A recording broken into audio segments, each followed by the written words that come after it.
Good morning, everyone, and welcome to another episode of the Grief Let's Talk About It podcast. As always, you guys, we are bringing some amazing guests to you guys, and today I have a really amazing guest for you. And before we get started, if this is your first time tuning in, do me a favor, head over to the YouTube channel, hit that subscribe button, hit that bell notification so you'll be notified every time we drop a new episode. Now, before we get into the conversation, I bring up my next guest. I would like to remind you that this is for educational purposes only. If you guys are needing resources or support, reach out to me and we can make that happen. Now, without further ado, we have our next guest, which is Brooke Kekos. Hopefully I pronounced the name the correct way. And she's here to tell her story. Brooke, introduce yourself and tell people where you're from. Yes, of course. So I'm from Arizona, and you almost got it right. It's Kekos, so it's okay. Okay. It's not our last name, so it's all good. So I obviously you can see my business tier name. It's Life Coaching Goddess, but I really work with people that have trauma, traumatic past childhoods, but also that have gotten stuck in abusive relationships. So I'm an RTT therapist and a trauma recovery coach, and that really honestly led me to kind of come into this space to talk about grief, right? Because grief is traumatic. So I think that's why this is a great conversation to have today, because this is something that a lot of people really struggle to get out of. If we have, for the people that are widows, that have lost partners, especially, or, traumatic loss of parents or communities, just dealing with these type of losses that really can keep us stuck in depression. It's very true. And thank you for the work that you're doing, right? So important, especially being in this grief world and everything. We understand, the importance of having individuals that can walk with us, right? To have an understanding of how to help us because we've gone through these things before, right? So now that leads me to my first question. Explain to the audience how you got into this work. Yeah. So I wasn't always doing this work. I used to be in the beauty industry, and I really went down a deep healing journey myself, healing from an abusive childhood, being stuck in a abusive and controlling religion, made me kind of feel like, I didn't realize that I was even in that dynamic because I was born and raised in it. It was very generational. And then that led me to get stuck in my own abusive relationship for 17 years. And this, evolving of myself and recognizing that I couldn't keep living the way that I was, I kind of broke free from this cult that I lived in for my whole entire life, and the marriage at the same time. And I realized that neither of them were true to me anymore. I needed to go kind of on this discovery, if you will. And in that discovery, I realized that the work that I did then was great, but it didn't fulfill me. I was really feeling called to do something with helping people that were suffering, that needed to heal as well. And that's exactly why I got into this work, is because the more that I healed and the more I did the work and the therapy and the learning about my own psychology and my brain and my own mental health, I was like, I want to show people how this is possible, how we can kind of get out of this suffering and really embrace our true potential, and that we don't have to stay stuck. So that's how I got into this work, and I'm very passionate about it, because I want to show people how to do it faster. I felt like I took the long route. I felt like my healing journey was like this long route of 8 years of a lot of pain and suffering and grief as well. Because when I left the community that I was part of, I lost my family, my friends, everyone that I ever knew. So that loss of that community, because I was abandoned, because I no longer believed their beliefs, was a very big loss. And that was a lot of sadness for me. And I didn't know who I was. I couldn't find myself. And I was like, who am I even anymore? And that was really the ultimate way of saying, okay, there is another way. We don't have to stay stuck. I love that you said that because I was just having a conversation with someone not too long ago about when individuals do get stuck, right? Because it's when we're in that environment, like it's kind of hard to look at it and go, wow, this isn't right, right? And a lot of that, as you mentioned before, comes from the childhood. when we're around that environment, it becomes a normal thing. On the outside looking in, people are looking at us like, what is wrong with you? Being in abusive relationships, abandonment issues, trust issues, right? And I'm not saying everybody's like that. I'm just saying, like, from my experience, from my own personal experience, I was that guy. I had trust issues, right? Didn't know that it was not okay to go, for your parents to beat you up all the time, or all these different things. We are products of our environments, Yes. so to speak. Now, which leads me to my next question. When was your aha moment, right? You got 17 years in a abusive relationship. You got more time in a not so great religion, right? Abusive religion, and other childhood things. When did you realize that something just wasn't right? It really began with my then husband. He started looking into the past of the religion, and really kind of digging up things, because we're told that we're not allowed to like use our own critical thinking, and we're also we have to conform to that. We can't look beyond anything else because it's just not okay.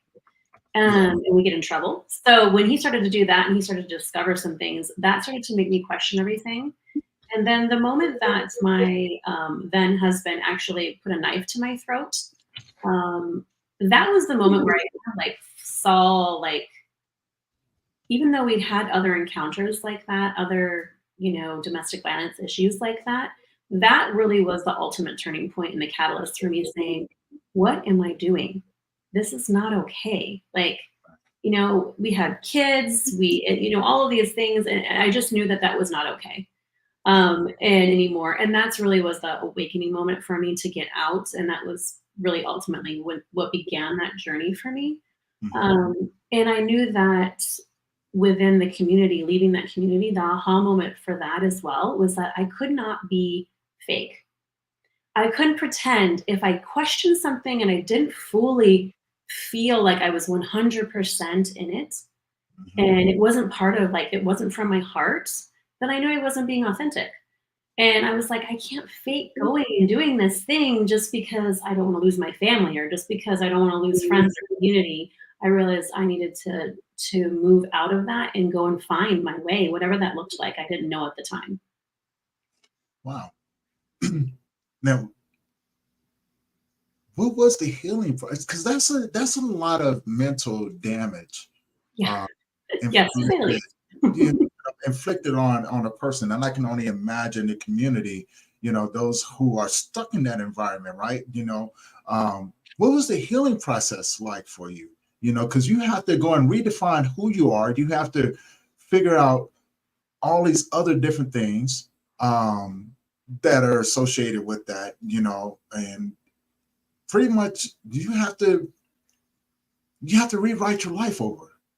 That's exactly what I call it. I call actually one of my programs that I do with women, Rewrite Your Life, because that is exactly what I had to do. I tell everybody I started from the 0 point.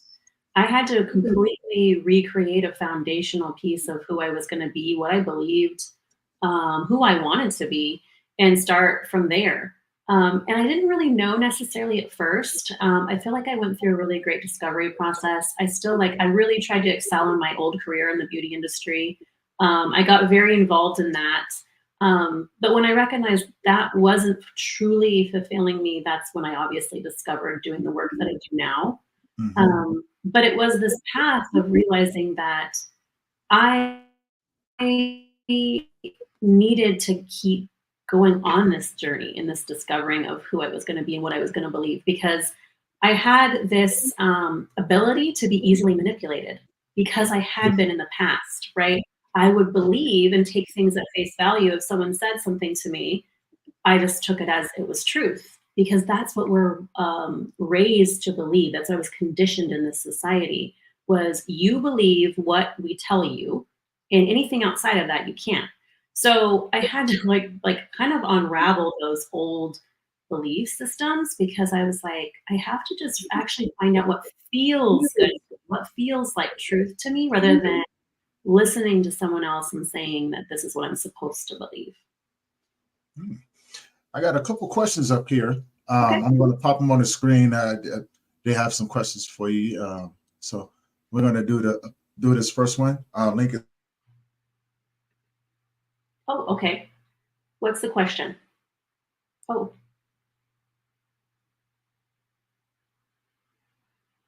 Oh, did you pause?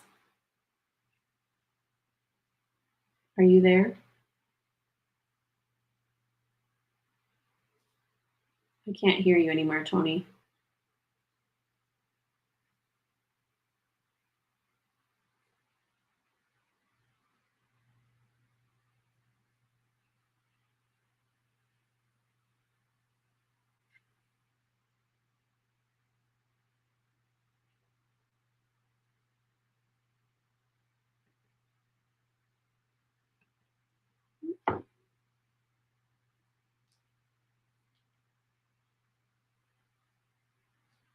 I think we're still live. I don't see Tony. I think something happened to Tony, but I can keep going.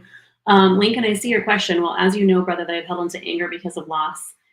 And curious, did I stay for as long as I did because going through loss, I was afraid of more loss? I think I stayed for as long as I did in the abusive relationship because I only knew what abuse was to look like. I only was familiar with abusive relationships.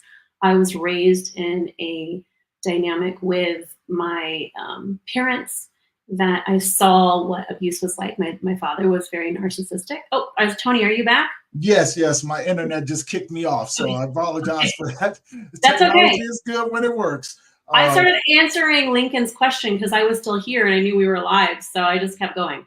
Yeah, no worries. Thank you for that. Thank you for that. And I do apologize to everyone for the loss of connection, but we are back. So yes, go ahead and continue. Okay, I will. Yeah, I'll keep. I don't know. Do you think that Lincoln still heard my answer?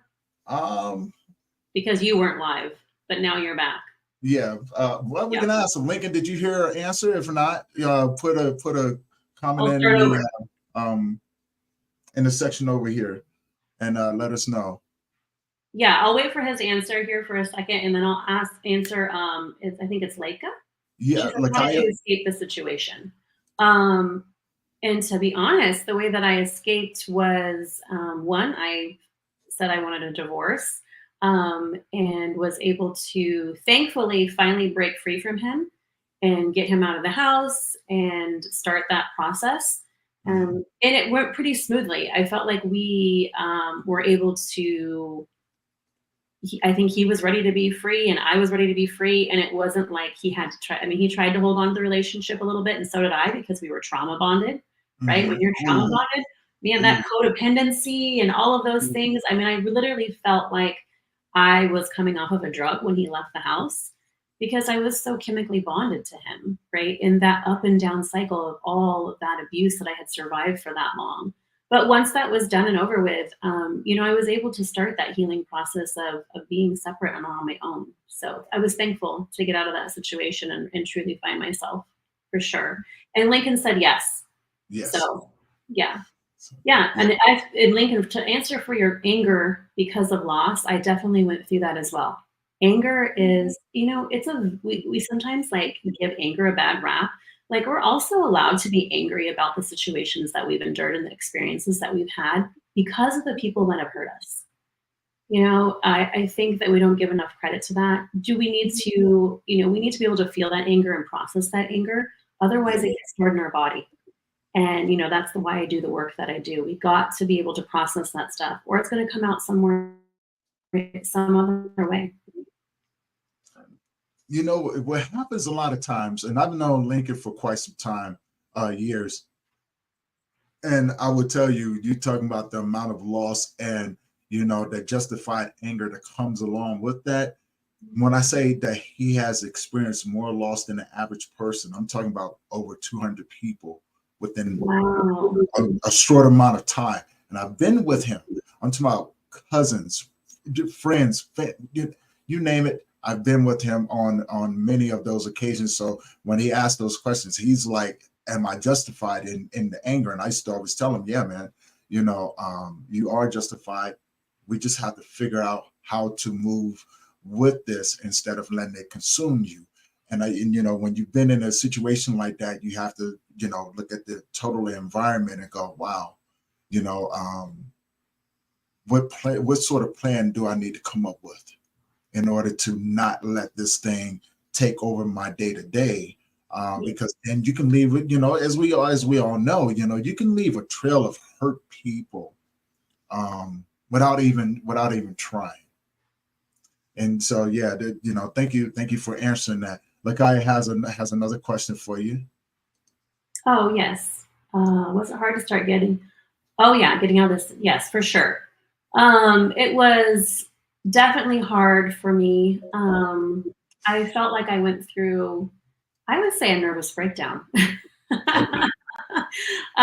You know, I didn't eat, I didn't sleep, I was extremely anxious. I went through a huge bout of depression. Um, but thankfully, I went and got the support. I wasn't afraid. Mhm. You know, I went to the psychiatrist and I said, I mean, the fact that I couldn't sleep because I was so anxious, you know, I got help. I got on some medication and I didn't want to be on it forever, but for that period of time, I really needed it Yeah. to get out of that space because I was just in a really, really dark place. Because to be honest, a lot of people that are in cults that do escape a cult really suffer from depression and anxiety. And a lot of them, there's a really high suicide rate because a lot of people lose such a sense of self, they don't know where to go, or there's addiction that's attached to that Mm. because addiction helps them numb the pain. And so I was thankful. I obviously didn't go either of those routes, but you know, I did get the support that I needed, and that was therapy, and that was the medication that I needed to kind of get out of that slump. So yes, it was really difficult. It was very painful, but it also was the catalyst for my healing. So I'm still grateful for that experience. Now, when you decided to get into this work, what was your deciding factor to go out and help individuals like yourself who have gone through it? And you know, what are some of the challenges? Because you know, we just got done with this whole COVID thing, you know, and being on lockdown, and I know that increased a lot of the challenges that came along with that.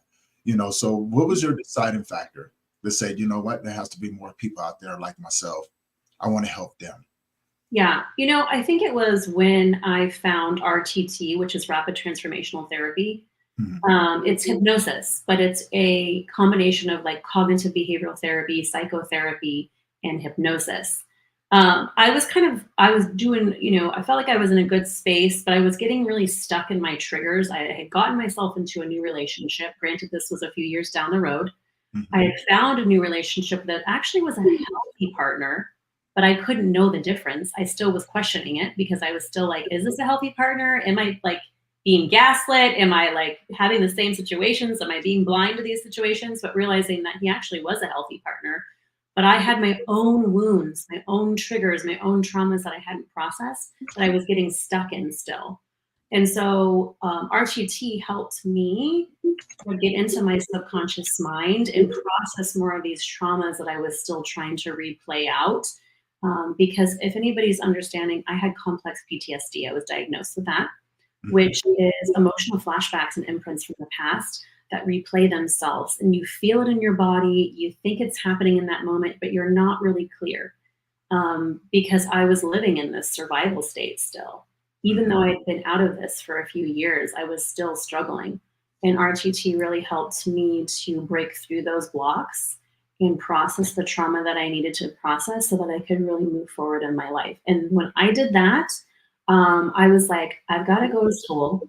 I've got to learn this modality. And I've got to help people heal because this is a faster route to get to the other side. Nice, nice. Now, what are some of the most common challenges that you face when helping others? Because helping others understand, you know, the being in that situation and being stuck and things like that, you know, we always have to have an approach, right? And you know, and everybody's different, right? Everybody's totally different. And I know this, especially being in the grief field and being a male, you know, and working with men like myself. I can tell you stories about some of the challenges I faced. I was just like, oh my God, how about we do this, right? But I do come from a place of understanding, because there's not too many situations that I have not been in, just from past experiences and having to heal, and go through a process, and then learning how to adapt my conversations with other people. Yeah. I think the question you're asking is like, what's my difficulties that happen when I work with certain clients? I Right. think that still getting stuck in their own patterns.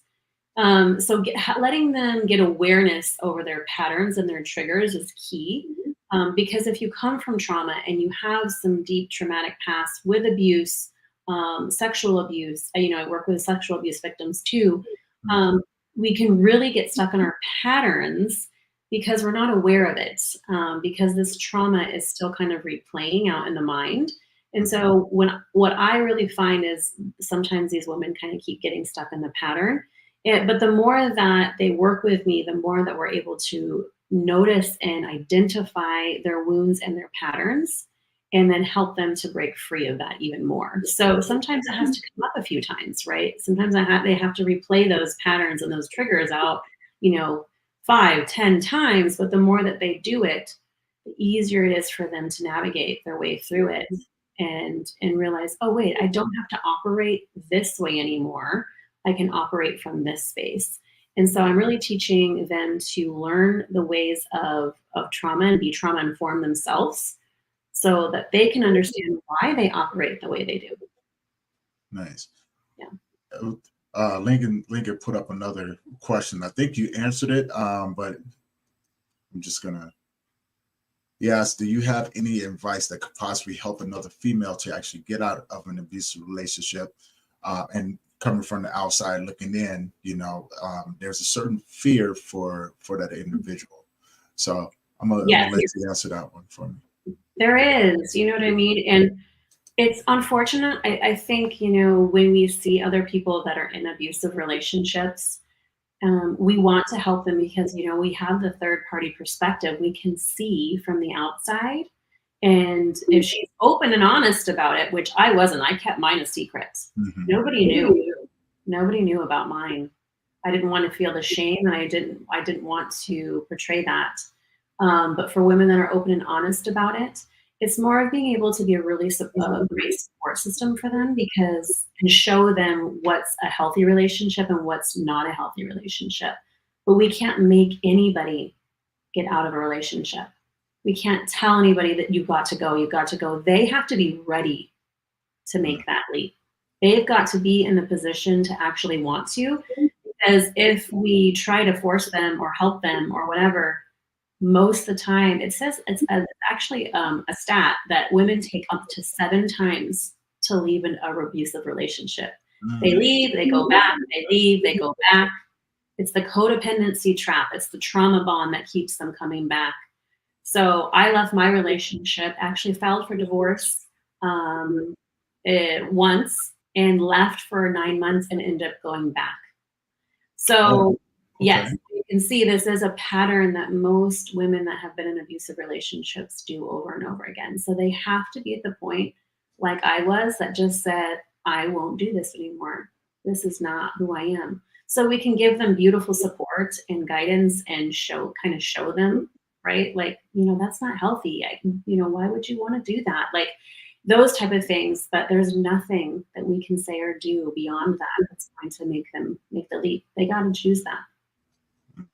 I love that, because I think that's universal across the board. You can't really help people unless they one get tired. And I often relate it to this statement: you won't know what you need until you hit your version of rock bottom. Yes. And what I mean by that, you have to be seriously tired of life, and instinctively that you deserve so much better. And that goes for both sides, males and females. You have to know, you have to want better in order to start to maneuver yourself in a situation to where you can start to do better, right? But that takes time. And I love the fact that you are doing that work to help those individuals guide. And yes, I do understand what you said. And sometimes it feels like it took forever for us to get get us where we need to be. Yes. And you know, like you said, we often feel like we took the long way around. Like, hold on, you know, then why did it take me this long to do this? But I Yeah. think that's what makes you effective in the field that you're in. Mhm. And you know, and so I always want to support that. And with that being said, I know you have some things that you have to do. So I want to ask, how can people find you? Yeah, people can find me on lifecoachinggoddess.com. And they can read my story. They can, do a consult for a chat, or we can just honestly chat if there's something that you have a question about, or if you're in need of some support or guidance. Um, also, if you're just needing support that you are in an abusive relationship and you need someone to talk to that has been through it, has experienced it, I think for myself, that would have been a fabulous way of healing. If I would have had and reached out to more people that had been through the process. I think knowledge is power. So by far, like get your knowledge. You know, you're going to be able to, like, if you have the support systems and the people around you that you can kind of hear from that have already been through it and walked the path, you're going to be able to have a lot more avenues of success and finding and doing what you need or want to. Nice. Now, I always often ask my guests this: if you can leave the audience with something, what would you leave them with?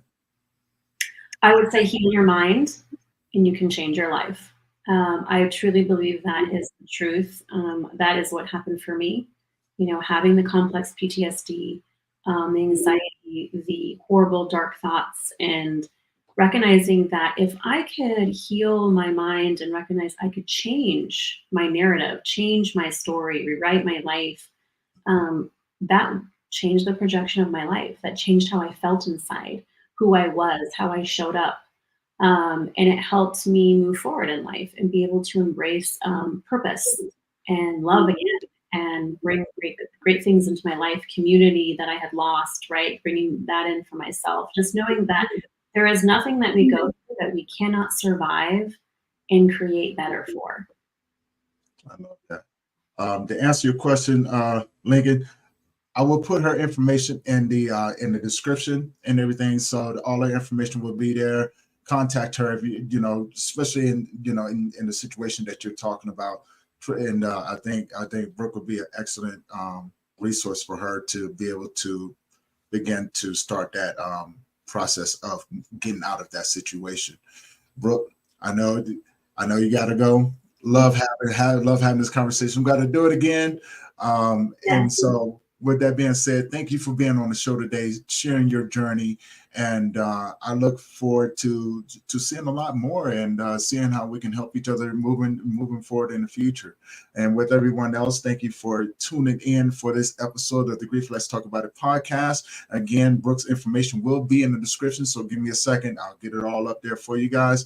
And I want to thank you guys for always supporting me in our journey to grow and reach more people. I am Tony Lynch. This is going to conclude this episode of the Grief Let's Talk About It podcast. And until next time, you guys keep your head up. And always remember, if you guys are needing resource or support, reach out. We have a ton of resources for individuals, so you don't have to do this alone. All right? You guys have a great day. Peace.